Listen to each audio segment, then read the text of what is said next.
ಈಗ ಮೂರನೇ ಕಾನ್ಸೆಪ್ಟ್ ಬಂದು profit and loss and discount ಬರುತ್ತೆ ಇದರಲ್ಲಿ. ಅದೇನು ಮೇಜರ್ ಆಗಿಲ್ಲ. ಈ ಮೂರು ಕಾನ್ಸೆಪ್ಟ್ ಬರುತ್ತೆ. ಓಕೆ, ಈಗ ಫಸ್ಟು ಪ್ರಾಫಿಟ್ ಅಂದರೆ ಏನು ಅನ್ನೋದನ್ನ ಫಸ್ಟು ಕ್ಲಿಯರ್ ಮಾಡ್ತೀನಿ ನೋಡಿ. ಪ್ರಾಫಿಟ್ ಅಂದರೆ ಏನು, ಲಾಸ್ ಅಂದರೆ ಏನು, ಡಿಸ್ಕೌಂಟ್ ಅಂದರೆ ಏನು, ಬೇಸಿಕಾಗಿ ಎಲ್ಲರೂ ಗೊತ್ತು, ಬಟ್ ಅದು ಕ್ಲಿಯರ್ ಮಾಡ್ತೀನಿ.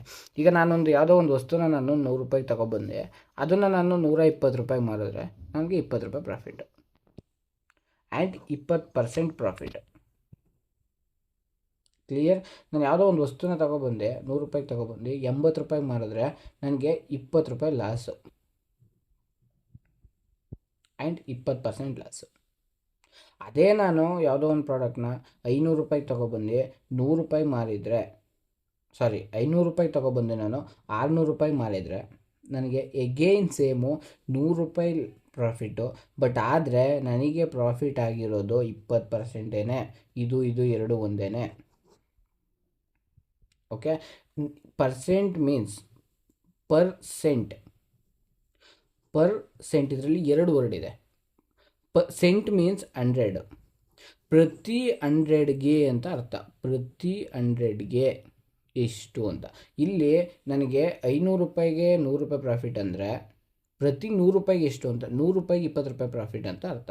ಸೊ ಅದು 20%. ಇದು ನೀವು ಟ್ರೆಡಿಷನಲಾಗಿ ಹೆಂಗಾದರೂ ಕಂಡುಹಿಡಿಬೋದು. ನೀವು ಆರಾಮಾಗಿ ಏನು ನನಗೆ ಈಗ 500 ರೂಪಾಯಿಗೆ ತೊಗೊಬಂದು ನಾನು 600 ರೂಪಾಯಿಗೆ ಮಾರಿದ್ದೀನಿ ಅಂತ ಹೆಂಗಾನು ಕಂಡುಹಿಡ್ಬೋದು. ತುಂಬ ಮೆಥಡ್ಗಳಿದೆ, ಆರಾಮಾಗಿ ಕಂಡುಹಿಡಿಬೋದು ಅದು. ಓಕೆ, ಅದನ್ನು ನಾವು ಯೂನಿವರ್ಸಲ್ ಮೆಥಡಲ್ಲಿ ಈಸಿಯಾಗಿ ನಮಗೆ ನೋಡಿದ ತಕ್ಷಣ ಗೊತ್ತಾಗುತ್ತೆ ಅದು. ಓಕೆ, ಈಗ ನಾನು 100 ರೂಪಾಯಿಗೆ ತೊಗೊಬಂದು 120 ರೂಪಾಯಿಗೆ ಮಾರಿದರೆ ನನಗೆ 20 ರೂಪಾಯಿ ಪ್ರಾಫಿಟ್ಟು. 100 ರೂಪಾಯಿಗೆ ತೊಗೊಬಂದು 80 ರೂಪಾಯಿಗೆ ಮಾರಿದರೆ ನನಗೆ 20% ಲಾಸು.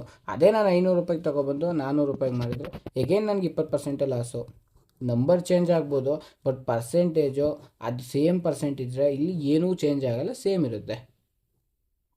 ಓಕೆ, ಈಗ ಇದರಲ್ಲಿ ಇನ್ನೊಂದು ಆಸ್ಪೆಕ್ಟ್ ಬರುತ್ತೆ. ಇನ್ನೊಂದು ಆಸ್ಪೆಕ್ಟ್ ಏನು ಅಂದರೆ ಅದು ವೆಚ್ಚ ಬರುತ್ತೆ. ಇದು ಹೇಳೋಕ್ಕಿಂತ ಮುಂಚೆ ನಿಮಗೆ ಇದರಲ್ಲಿ ಬರುವಂಥ 3 ಪ್ರೈಸ್ಗಳು ಹೇಳ್ಬಿಡ್ತೀನಿ. ಒಂದು ಕೊಂಡ ಬೆಲೆ ಮೀನ್ಸ್ ಅವನು ಏನು ಕಾಸ್ಟ್ ಪ್ರೈಸ್, ಅವನು ಏನು ತಗೊಬಂದಿರ್ತಾನೆ ಅದು, ಏನು ದುಡ್ಡು ಕೊಟ್ಟು ನಾನು 100 ರೂಪಾಯಿ ಕೊಟ್ಟು ಏನೋ ಒಂದು ವಸ್ತು ತಗೊಂಡೆ, ಅದು ನನ್ನ ಕೊಂಡ ಬೆಲೆ. ಓಕೆ, ಅದಾದಮೇಲೆ ಬರೋದು ಗುರುತಿಸಲಾದ ಬೆಲೆ.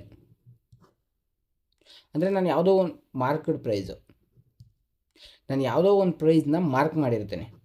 ಈಗ ನಾನು 100 ರೂಪಾಯಿಗೆ ತಂದಿರ್ತೀನಿ, ನಾನು 100 ರೂಪಾಯಿಗೆ ತೊಗೊಬಂದು 120 ರೂಪಾಯಿ ನಿನಗೆ 100 ರೂಪಾಯಿಗೆ ತೊಗೊಬಂದು 200 ರೂಪಾಯಿ ಅಂತ ಮಾರ್ಕ್ ಮಾಡಿಬಿಟ್ರೆ 200 ರೂಪಾಯಿಗೆ ತೊಗೊಳ್ಳಿ ಅಂದರೆ ನೀವು ತಗೊಳ್ಳಲ್ಲ ಅದನ್ನು. ಆಗ ನಾನೇನು ಮಾಡ್ತೀನಿ, 100 ರೂಪಾಯಿಗೆ ತೊಗೊಬಂದು 100 ರೂಪಾಯಿಗೆ ತೊಗೊಬಂದು 250 ರೂಪಾಯಿ ಮಾರ್ಕ್ ಮಾಡ್ತೀನಿ. 250 ರೂಪಾಯಿ ಮಾರ್ಕ್ ಮಾಡಿಬಿಟ್ಟು ಅದರಲ್ಲಿ 50 ರೂಪಾಯಿ ಡಿಸ್ಕೌಂಟ್ ಕೊಡ್ತೀನಿ. 50 ರೂಪಾಯಿ ಡಿಸ್ಕೌಂಟ್ ಅಂದರೆ ಎಷ್ಟಾಯಿತು, 20% ಡಿಸ್ಕೌಂಟ್ ಕೊಡ್ತೀನಿ. ಸೊ ಅದು ಇಲ್ಲಿ ಮ್ಯಾಟ್ರ್ ಆಗುತ್ತೆ. ಇಲ್ಲಿ ಗುರುತಿಸಲಾದ ಬೆಲೆ ಮಾರ್ಕೆಟ್ ಪ್ರೈಸ್ ಒಂದು, ಕೊಂಡ ಬೆಲೆ ಒಂದು ಬರುತ್ತೆ. ಅದಾದಮೇಲೆ ಮಾರಿದ ಬೆಲೆ ಬರುತ್ತೆ. ಮಾರಿದ ಬೆಲೆ ಅಂದರೆ ನಾನು ಡಿಸ್ಕೌಂಟ್ ಕೊಟ್ಟಾದಮೇಲೆ ನಾನು ಮಾರಿದ ಬೆಲೆ. ಓಕೆ, ಇದರಲ್ಲಿ ಏನು ಇನ್ನೊಂದು ವೆಚ್ಚ ಅನ್ನೋದು ಏನು ಬರುತ್ತೆ ಅಂದರೆ, ನಾನು ಅದನ್ನು ಯಾವುದೋ ಒಂದು ವಸ್ತುನ ನಾನು ತಗೊಬರುವಾಗ ಟ್ರಾನ್ಸ್ಪೋರ್ಟ್ಗೇನೋ ಖರ್ಚು ಮಾಡಿರ್ತೀನಿ, ಅಥವಾ ಅದನ್ನು ರೆಡಿ ಮಾಡ್ಸೋಕ್ಕೇನೋ ಖರ್ಚು ಮಾಡಿರ್ತೀನಿ. ಆ ವೆಚ್ಚ ಬಂದರೂ ಇದರಲ್ಲೇ ಇನ್ಕ್ಲೂಡ್ ಆಗುತ್ತೆ. ನಿನ್ನ ಕಾಸ್ಟ್ ಪ್ರೈಸ್, ಅದು ನಿನಗೆ ಕಾಸ್ಟ್ ಬೀಳುತ್ತೆ, ನಿನಗೆ ಕೊಂಡ ಬೆಲೆ, ನಿನಗೆ ವೆಚ್ಚ ಬೀಳುತ್ತೆ, ಅದು ಇದರಲ್ಲಿ ಕೌಂಟ್ ಆಗುತ್ತೆ. ಸೊ ನಾನು 100 ರೂಪಾಯಿಗೆ ಯಾವುದೋ ಒಂದು ವಸ್ತು ತಗೊಬತ್ತಾ ಇದ್ದೀನಿ, 20 ರೂಪಾಯಿ ಖರ್ಚು ತಗೊಬರುವಾಗ ದಾರಿಲಿ 20 ರೂಪಾಯಿ ಅದಕ್ಕೆ ಇನ್ನೂ ಖರ್ಚಾಗಿದೆ ಅಂದರೆ, ಸೊ ನನ್ನ ಕೊಂಡ ಬೆಲೆ 120 ರೂಪಾಯಿ ಆಗುತ್ತೆ. ಸೊ ಯಾವತ್ತೂ ಅದನ್ನು ಅದಕ್ಕೆ ಆ್ಯಡ್ ಮಾಡ್ಕೋಬೇಕು. ವೆಚ್ಚನ ಕೊಂಡ ಬೆಲೆಗೆ ನೀವು ಆ್ಯಡ್ ಮಾಡ್ಕೋಬೇಕು. ನಿಮಗೆ ಖರ್ಚು ಬಿದ್ದಿರುತ್ತೆ, ಅದು ನೀವು ಆ್ಯಡ್ ಮಾಡ್ಕೋಬೇಕು. ಯಾವುದೇ ಒಂದು ಪ್ರಾಫಿಟ್ ಲಾಸ್ ಕ್ವಶನ್ ಮಾಡುವಾಗ ನಿಮ್ಮದು ಅಸಂಪ್ಷನ್ ತುಂಬ ಮುಖ್ಯ. ನೀವು ಅಸಂಪ್ಷನ್ನ ಎಷ್ಟು ನೀಟಾಗಿ ಮಾಡ್ತೀರೋ, 100 ಅಂತ ಎಷ್ಟು ನೀಟಾಗಿ ಅನ್ಕೋತಿರೋ, 100% ಅಂತ ಎಷ್ಟು ನೀಟಾಗಿ ಅನ್ಕೋತಿರೋ, ಅದರಲ್ಲಿ 20% ಕಡಿಮೆ ಮಾಡಿ ಅಂದಾಗ ನೀವು 80% ಮಾಡ್ತೀರಾ. 80ಲಿ 20% ಕಡಿಮೆ ಮಾಡಿ ಅಂದಾಗ ನೀವು 60 ಮಾಡ್ದೇನೆ ಅದರಲ್ಲಿ 80ಗೆ 10% ಅಂದರೆ 8, 20% ಅಂದರೆ 16, 80ಲಿ 16 ಹೋದರೆ 64 ಅಂತ ಯಾವಾಗ ಈ ಥರ ಆಗ್ತಿರೋ ಆವಾಗ ನೀವು ಆರಾಮಾಗಿ ಪ್ರಾಫಿಟ್ ಆ್ಯಂಡ್ ಲಾಸ್ ಕ್ವಶನ್ನ ಈಸಿಯಾಗಿ ಕ್ಲಿಯರ್ ಮಾಡ್ತೀರಾ. ಇದರಲ್ಲಿ ಆಸ್ಪೆಕ್ಟ್ಸ್ ಬರೋದು ಇಷ್ಟೇ. ಕೊಂಡ ಬೆಲೆ ಬರುತ್ತೆ, ಗುರುತಿಸಲಾದ ಬೆಲೆ ಬರುತ್ತೆ, ಮಾರಿದ ಬೆಲೆ ಬರುತ್ತೆ. ನೀವು ಕೊಂಡ ಬೆಲೆ ನೀವು ಎಷ್ಟಕ್ಕನ್ನ ತೊಗೊಬನ್ನಿ, ಅದಾದಮೇಲೆ ಅದು ಎಷ್ಟನ್ನ ಗುರುತಿಸಿ, ಅದಾದಮೇಲೆ ನೀವು ಎಷ್ಟನ್ನ ಡಿಸ್ಕೌಂಟ್ ಕೊಡಿ.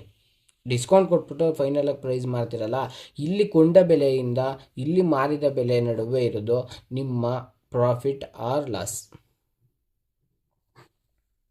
ಓಕೆ, ಒಂದೊಂದು ಸರಿ ಗುರುತಿಸಲಾದ ಬೆಲೆಯಿಂದ ಮಾರಿದ ಬೆಲೆ ಇರೋ ಡಿಫ್ರೆನ್ಸ್ ಕೇಳ್ತಾನೆ, ಕೊಂಡ ಬೆಲೆಗಿಂತ ಮಾರಿದ ಬೆಲೆ ಇರೋ ಡಿಫ್ರೆನ್ಸ್ ಕೇಳ್ತಾನೆ.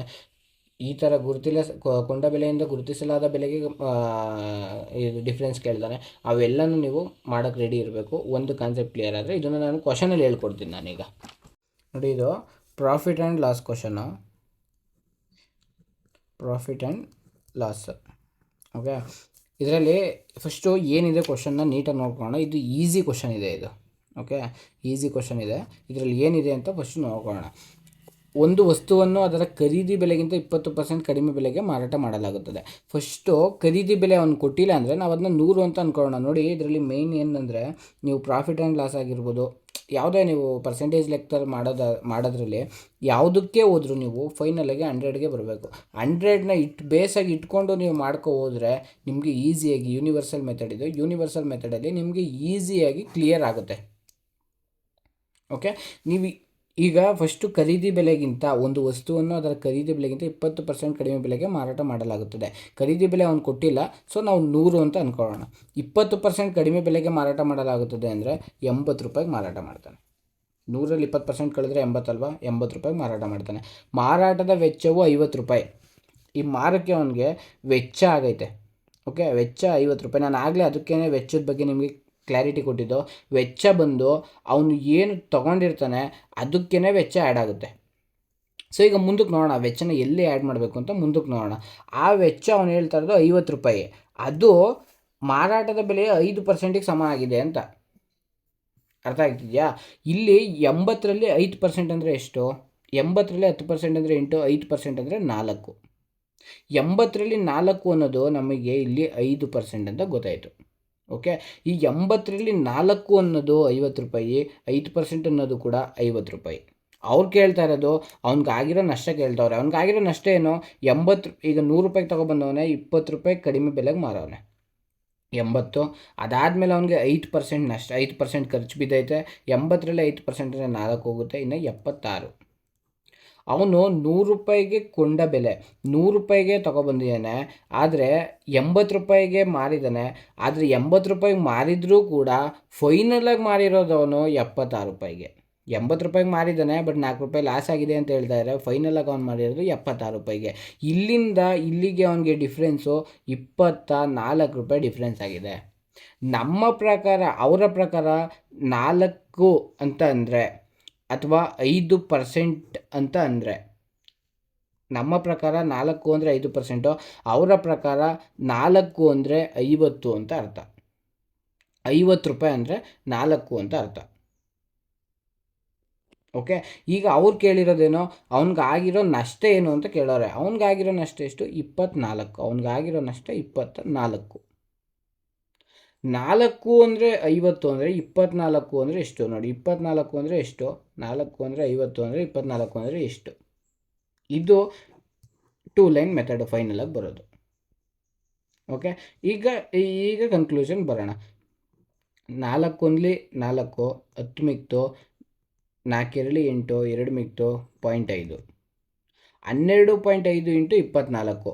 12.5 ಇಂಟು 24 ಮಾಡಬೇಕಂದ್ರೆ ಇದಕ್ಕೆ ಒಂದು ಮೆಥಡ್ ಹೇಳ್ಕೊಡ್ತೀನಿ ನೋಡಿ. 12.5 ಇಂಟು 24ನ ಡಬಲ್ ಆ್ಯಂಡ್ ಹಾಫ್ ಮೆಥಡ್ ಅಂತ ಕರೀತಾರೆ. ಈಗ ನೋಡಿ, ಫಸ್ಟು 12.5 ಇಂಟು 24 ನೀವು ಮಾಡಬೇಕಂದ್ರೆ 12.5ನ ಡಬಲ್ ಮಾಡಿ, ಎಷ್ಟಾಗುತ್ತೆ? 25 ಆಗುತ್ತೆ. 24ನ ಹಾಫ್ ಮಾಡಿ 12 ಆಗುತ್ತೆ. ತಿರ್ಗಾ 25ನ ಡಬಲ್ ಮಾಡಿ 50 ಆಗುತ್ತೆ. 12ನ ಹಾಫ್ ಮಾಡಿ ಆಗುತ್ತೆ. ತಿರ್ಗಾ ಡಬಲ್ ಬೇಕಿದ್ರೆ ಮಾಡಿ, ಹಾಫ್ ಆದರೂ ಮಾಡಿ. 100 ಇಂಟು 3 300. ಅಥವಾ ನೀವು ಇಲ್ಲೇ ಕಡ್ತಾ ಹೊಡಿತೀನಿ ಅಂದರು ಇಲ್ಲೇ ಕಡ್ತಾ ಹೊಡಿಬೋದು. 12.5 ಇಂಟು 24 ನಿಮಗೆ 300 ಆನ್ಸರ್ ಬರುತ್ತೆ. ಇದೇ ಕ್ವಶನ್ನ ನೀವು 10ರಿಂದ 15 ಸೆಕೆಂಡಲ್ಲಿ ಆನ್ಸರ್ ಆಪ್ಷನ್ ಡಿ 300. 10ರಿಂದ 15 ಸೆಕೆಂಡಲ್ಲಿ ಹೆಂಗೆ ಮಾಡ್ಬೋದು ನೋಡಿ. ಈಗ ಅವನೇನು ಕೊಟ್ಟಿದ್ದಾನೆ? ಖರೀದಿ ಬೆಲೆಗಿಂತ 20% ಕಡಿಮೆ ಬೆಲೆಗೆ ಮಾರಾಟ ಮಾಡಿದ್ದಾನೆ. ಖರೀದಿ ಬೆಲೆ 100 ರೂಪಾಯಿ, 20% ಕಡಿಮೆ ಅಂದರೆ 80 ರೂಪಾಯಿಗೆ ಮಾರಾಟ ಮಾಡಿದ್ದಾನೆ. ಮಾರಾಟದ ವೆಚ್ಚ 50 ರೂಪಾಯಿ. ಮಾರಾಟದ ವೆಚ್ಚ 50 ರೂಪಾಯಿ ಆಗಿದೆ. ಬಟ್ ಆದರೆ ಇಲ್ಲಿ ಮಾರಾಟದ ವೆಚ್ಚ ಬಂದು 5% ಆಗಿದೆ ಅಂದ್ಕೊಟ್ಟಿದ್ದಾನೆ. ಇದನ್ನು ಪರ್ಸೆಂಟ್ ಅಂದ್ಕೊಳ್ಳೋಣ. ಮಾರಾಟ ವೆಚ್ಚ 5% ಆಗಿದೆ ಅಂದ್ಕೊಟ್ಟಿದ್ದಾನೆ. 80ರಲ್ಲಿ 5% ಹೋದರೆ 4 ಹೋಗುತ್ತೆ, ಇನ್ನು 76. ಫೈನಲ್ ಅವನು 100 ರೂಪಾಯಿ ತೊಗೊಬಂದಿದ್ದಾನೆ, 76 ರೂಪಾಯಿಗೆ ಮಾರಿದ್ದಾನೆ. 24 ರೂಪಾಯಿ, 24% ಅವನಿಗೆ ಲಾಸ್ ಆಗಿದೆ. ಓಕೆ, ಅವರ ಪ್ರಕಾರ ಏನು ಇಲ್ಲಿ 4 ಅಂದರೆ ಇಲ್ಲಿ ಈ 80ರಲ್ಲಿ 4 ಅಂದರೆ ಅವರ ಪ್ರಕಾರ 50. ಓಕೆ, 4 ಅಂದರೆ ಅವ್ರ ಪ್ರಕಾರ 50. 24 ಅಂದರೆ 4 ಇಂಟು 6ಲಿ 24, 50 ಇಂಟು 6ಲಿ 300. ಅವನಿಗೆ 300 ರೂಪಾಯಿ ಲಾಸ್ ಆಗಿದೆ. This the answer. ಓಕೆ ನೋಡಿ, ಇದು ಪ್ರಾಫಿಟ್ ಆ್ಯಂಡ್ ಲಾಸ್ದು 2ನೇ ಕ್ವಶನ್. ಇದರಲ್ಲೂ ಕಾನ್ಸೆಪ್ಟ್ ಕ್ಲಿಯರ್ ಆಗುತ್ತೆ, ಕ್ಲಿಯರಾಗಿ ಹೇಳ್ತೀವಿ. ಈ ಕ್ವಶನ್ ಎಷ್ಟು ಈಸಿ ಇದೆ ಅಂದರೆ ಬರೀ ನೀವು ಕ್ವಶನ್ನ ಓದಿ ಮುಗಿಸೋಷ್ಟಿಗೆ 5 ಸೆಕೆಂಡಲ್ಲಿ ಆನ್ಸರ್ ಆಗ್ಬೋದು. ಅಷ್ಟು ಈಸಿ ಇದೆ ಕ್ವಶನು. ಫಸ್ಟು ನಾನು ಅದನ್ನ ಒಂದು 2-3 ನಿಮಿಷ ತೊಗೊಂಡು ಎಕ್ಸ್ಪ್ಲೈನ್ ಮಾಡ್ತೀನಿ, ಅದಾದಮೇಲೆ ಹೇಳ್ತೀನಿ ಹೆಂಗೆ ಮಾಡೋದು ಅಂತ. ನೋಡಿ, ಮೆಥಡ್ ಹೇಳ್ತೀನಿ. ಒಬ್ಬ ವ್ಯಕ್ತಿ ವಾರ್ಷಿಕ 600 ರೂಪಾಯಿ ಬಡ್ಡಿಯನ್ನು ಗಳಿಸುವ X% ಸರಳ ಬಡ್ಡಿ ದರದಲ್ಲಿ 12,000 ರೂಪಾಯಿ ಹೂಡಿಕೆ ಮಾಡ್ತಾನೆ. ಅಂದರೆ ಅವನೇನು ಹೇಳ್ತಾವನೆ, ನನಗೆ 1 ವರ್ಷಕ್ಕೆ 600 ರೂಪಾಯಿ ಬಡ್ಡಿ ಬರುತ್ತೆ ಅಂತ ಹೇಳ್ತಾವನೆ. ಬಟ್ ಆದರೆ ಎಷ್ಟು ಪರ್ಸೆಂಟ್ ಅಂತ ಹೇಳ್ತಾ ಇಲ್ಲ, X% ಅಂತ ಹೇಳ್ತಾವನೆ. ಆದರೆ ಅದು ಎಷ್ಟು ರೂಪಾಯಿ ಮೇಲೆ ಅವ್ನಿಗೆ 600 ರೂಪಾಯಿ ಬಡ್ಡಿ ಬರುತ್ತೆ ಅಂದರೆ 12,000 ರೂಪಾಯಿ ಮೇಲೆ 600 ರೂಪಾಯಿ ಬಡ್ಡಿ ಬರುತ್ತೆ ಅಂತ ಹೇಳ್ತಾವನೆ. 12,000 ರೂಪಾಯಿಲಿ 600 ರೂಪಾಯಿ ಬಡ್ಡಿ ಬರುತ್ತೆ ಅಂದರೆ 12,000ದಲ್ಲಿ 10% ಅಂದರೆ 1,200, 5% ಅಂದರೆ 600. ಸೊ ಇದು 5% ಅಷ್ಟೇ. ಸುಮ್ಮನೆ ಒಂದು 2 ಸೆಕೆಂಡ್ ಯೋಚನೆ ಮಾಡಲಿ ಅಂತ ಕೊಟ್ಟವನು ಅಷ್ಟೇ, ಅಲ್ಲಿ ಏನೂ ಇಲ್ಲ. ಸೊ ಅವನು ಹೂಡಿಕೆ ಮಾಡಿರೋದು 5% ಮೇಲೆ 5% ಹಂಗೆ ಹೂಡಿಕೆ ಮಾಡಿದ್ದಾನೆ. ಈಗ ನೋಡಿ, ನೀಟಾಗಿ ಕ್ಲಿಯರ್ ಮಾಡ್ಕೊಳ್ಳಿ. ಮತ್ತು 12,000 ರೂಪಾಯಿ ಅವನು ಹೂಡಿಕೆ ಮಾಡೋನೆ. ಓಕೆ, ಅವನು ಯಾವ ಪರ್ಸೆಂಟಲ್ಲಿ ಮಾಡೋನೆ ಅಂತ ಗೊತ್ತಿಲ್ಲ. ಬಟ್ 12,000 ಹೂಡಿಕೆ ಮಾಡೋಣ. ಬಟ್ ಅವ್ನು ಬಂದಿರೋದು ವರ್ಷಕ್ಕೆ 600 ರೂಪಾಯಿ ಪ್ರಾಫಿಟ್. 600 ರೂಪಾಯಿ ಬಡ್ಡಿ ಬಂದಿದೆ ಅವನಿಗೆ. 600 ರೂಪಾಯಿ ಬಡ್ಡಿ ಬಂದಿದೆ ವರ್ಷಕ್ಕೆ ಅಂದರೆ ಎಷ್ಟು ಪರ್ಸೆಂಟ್ ಬಂದಿದೆ ಅಂತ ನಮ್ಗೆ 12,000ಕ್ಕೆ 600 ರೂಪಾಯಿ ಬಡ್ಡಿ ಬಂದಿದೆ ಅಂತ ಅವರೇ ಕೊಟ್ಟಿದ್ದಾರೆ. ಎಷ್ಟು ಪರ್ಸೆಂಟ್ ಅಂತ ಕಂಡುಹಿಡಿಯೋಣ. 10% ಅಂದರೆ 1,200, 5% ಅಂದರೆ 600. ಸೊ ಅವನಿಗೆ 5% ಬಡ್ಡಿ ಬಂದಿದೆ. ಅವನು 5% ಬಡ್ಡಿ ದರದಲ್ಲಿ ಹೂಡಿಕೆ ಮಾಡಿದ್ದಾನೆ. ಓಕೆ, ಇಲ್ಲಿ ಗಂಟ ಕ್ವಶನ್ ಮುಗೀತು. ಮುಂದೆ ಏನು ಹೇಳ್ತಾರೆ, ಅದೇ ಬಡ್ಡಿ ದರದಲ್ಲಿ 2 ವರ್ಷಗಳವರೆಗೆ 35,800 ರೂಪಾಯಿಗಳ ಮೇಲಿನ ಬಡ್ಡಿಯನ್ನು ಕಂಡುಹಿಡಿಯಿರಿ. ಇದು ನೀವು 2 ಥರ ಕಂಡುಹಿಡಿಯಬಹುದು. 2 ಮೆಥಡು. ಒಂದು ನಾವು ಜಾಸ್ತಿ ಟೈಮ್ ತಗೋತೀವಿ ಅಂದರೆ ಒಂದು, ಜಾಸ್ತಿ ಟೈಮ್ ತಗೊಳ್ಳಲ್ಲ ನಾನು ಅನದರ್ ಲೆವೆಲಲ್ಲಿ ಮಾಡ್ತೀನಿ ಅಂದರೆ ಇನ್ನೊಂದು. ಓಕೆ, ಇಲ್ಲಿ ಏನಂದರೆ ಅವನು ಹೇಳಿರೋದು 5% ಬಡ್ಡಿ ದರ ಅಂತ ಅವರೇ ಹೇಳಿದ್ದಾರೆ, 5% ಇಂಟ್ರೆಸ್ಟ್ ರೇಟ್ ಅಂತ ಅವರೇ ಹೇಳಿದ್ದಾರೆ. ಓಕೆ, 5% ಇಂಟ್ರೆಸ್ಟ್ ರೇಟಲ್ಲಿ 2 ವರ್ಷಕ್ಕೆ ಮಾಡೋಣ. ಓಕೆ, ಈಗ ನೀವು ಹೆಂಗೆ ಕಂಡುಹಿಡಿಬೋದು ಅಂದರೆ 35,800ಕ್ಕೆ 5% ಎಷ್ಟು ಅಂತ ಕಂಡುಹಿಡಿಬೋದು. 5% ಎಷ್ಟು ಅಂತ ಕಂಡುಹಿಡಿಬೇಕಂದ್ರೆ ನೀವು ಡಿವೈಡೆಡ್ ಬೈ 100 ಇಂಟು 5 ಮಾಡಿದ್ರೆ ಸಿಗುತ್ತೆ ನಿಮಗೆ. ಓಕೆ, ಅದ್ರ ಬದಲು ನೀವು ಇನ್ನೂ ನಾನು ಅನದರ್ ಲೆವೆಲಲ್ಲಿ ಮಾಡ್ತೀನಿ ಅಂದರೆ 1 ವರ್ಷಕ್ಕೆ 5% ಅಂದರೆ 2 ವರ್ಷಕ್ಕೆ 10% ಆಯಿತು. ಅವನು ಕೇಳಿರೋದು 35,800 ರೂಪಾಯಿ ಮೇಲೆ 10% ಎಷ್ಟು ಅಂತ ಒಂದು ಚುಕ್ಕೆ ಹಾಕಿ 3,580. This is the answer. Simple. ನೀವು ನೋಡಿ, ಈ ಕ್ವಶನ್ 10 ಸೆಕೆಂಡಲ್ಲಿ ಮಾಡ್ಬೋದು. ಒಬ್ಬ ವ್ಯಕ್ತಿ ವಾರ್ಷಿಕ 600 ರೂಪಾಯಿ ಬಡ್ಡಿಯನ್ನು ಗಳಿಸುವ X% ಸರಳ ಬಡ್ಡಿ ದರದಲ್ಲಿ 12,000 ರೂಪಾಯಿ ಹೂಡಿಕೆ ಮಾಡೋಣ. 12,000 ರೂಪಾಯಿ ಹೂಡಿಕೆ ಮಾಡೋನೆ. ಪರ್ಸೆಂಟೇಜ್ ಎಷ್ಟು ಅಂತ ಗೊತ್ತಿಲ್ಲ, X%. ಬಟ್ ಅವ್ನಿಗೆ ವರ್ಷಕ್ಕೆ 600 ರೂಪಾಯಿ ಬರ್ತಾ ಇದೆ. ವರ್ಷಕ್ಕೆ 600 ರೂಪಾಯಿ ಬರ್ತಾ ಇದೆ ಅಂದರೆ 10% ಅಂದರೆ 1,200 ಬರುತ್ತೆ. ಬಟ್ 5% ಬರ್ತಾ ಇದೆ 600 ರೂಪಾಯಿ. ಸೊ 5% ಅಂತ ಕಂಡುಹಿಡ್ಕೊಂಡ್ರೆ ಅದೇ ಬಡ್ಡಿ ದರದಲ್ಲಿ ಅಂದರೆ 5% ಬಡ್ಡಿ ದರದಲ್ಲಿ 2 ವರ್ಷಗಳಿಗೆ ಹೂಡಿಕೆ ಮಾಡೋನೆ ಅಂದರೆ 2 ವರ್ಷಕ್ಕೆ 10% ಆಯಿತು.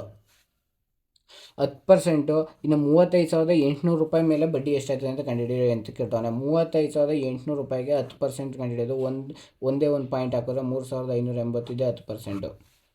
5% ಇಲ್ಲಾಂದರೆ ನೀವು ಈ ಥರ 35,800ಕ್ಕೆ ನಾನು 5% ಕಂಡುಹಿಡಿತೀನಿ.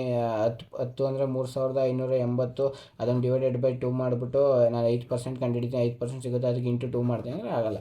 ನೀವು ಡೈರೆಕ್ಟಾಗಿ ಇಲ್ಲಿ ನೀವು ಸರಳ ಬಡ್ಡಿ ಏನೇ ಮಾಡಬೇಕಂದ್ರೂ ನೋಡಿ, ಈಗ ನಾನು ಯೂನಿವರ್ಸಲ್ ಮೆಥಡಲ್ಲಿ ಹೆಂಗೆ ಮಾಡ್ಬೋದು ಅಂದರೆ, ಯಾರೋ ಒಬ್ಬ ಕೊಟ್ಟವನೆ ಅಂದರೆ ಒಂದು ವಸ್ತುನ 100 ರೂಪಾಯಿ ತೊಗೊಬಂದವನೆ ಅಂದರೆ ಅದ್ರ ಮೇಲೆ 20% ಲಾಭಕ್ಕೆ ಮಾರ್ತಾನೆ ಅಂದರೆ 120 ಆಯಿತು.